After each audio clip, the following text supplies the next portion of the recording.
Anyway, these two nuns were sitting next to me, and we sort of struck up a conversation.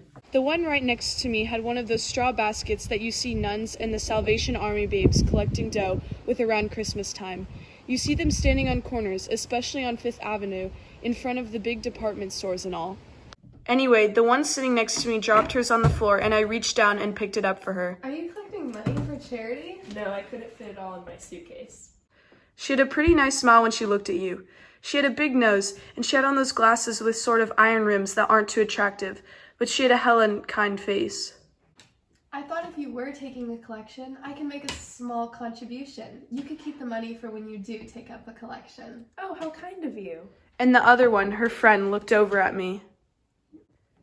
The other one was reading a little black book while she drank her coffee. It looked like a Bible, but it was too skinny. It was a Bible-type book, though. All the two of them were eating for breakfast was toast and coffee. That depressed me. I hate if I'm eating bacon and eggs or something, and somebody else is only eating toast and coffee. They let me give them $10 as a contribution. Are you sure you can afford it? I have quite a bit of money with me. They didn't seem to believe me. They took it, though, finally. The both of them kept thanking me so much it was embarrassing. I swung the conversation around to general topics and asked them where they were going. They said they were school teachers and that they'd just come from Chicago, and that they were going to start teaching at some convent on 168th Street or 186th Street, or one of those streets way at the hell uptown. The one next to me with the iron glasses said she taught English and her friend taught history and American government.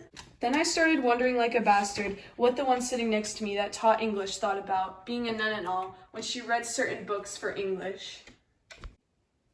Books not necessarily with a lot of sexy stuff in them, but books with lovers and all in them. Take old Eustacia Vi in The Return of the Naive by Thomas Hardy. She wasn't too sexy or anything, but even so, you can't help wondering what a nun maybe thinks about when she reads about old Eustacia. I didn't say anything, though. Naturally, all I said was English was my best subject. Oh, really? Oh, I'm so glad. What books have you read this year? I'd be interested to know. Well, most of the time, we were on the Anglo-Saxon, Beowulf, and Old Gundale, and Lord Randolph, my son, and all those things. But every once in a while, we had to read an outside book for extra credit. I read The Return of the Native by Thomas Hardy, and Romeo and Juliet, and Julius. Oh, Romeo and Juliet. Lovely. Didn't you love it? Yes, I did. I liked it a lot. There were some things that I didn't like about it, but it was quite moving on the whole. What didn't you like about it? Can you remember?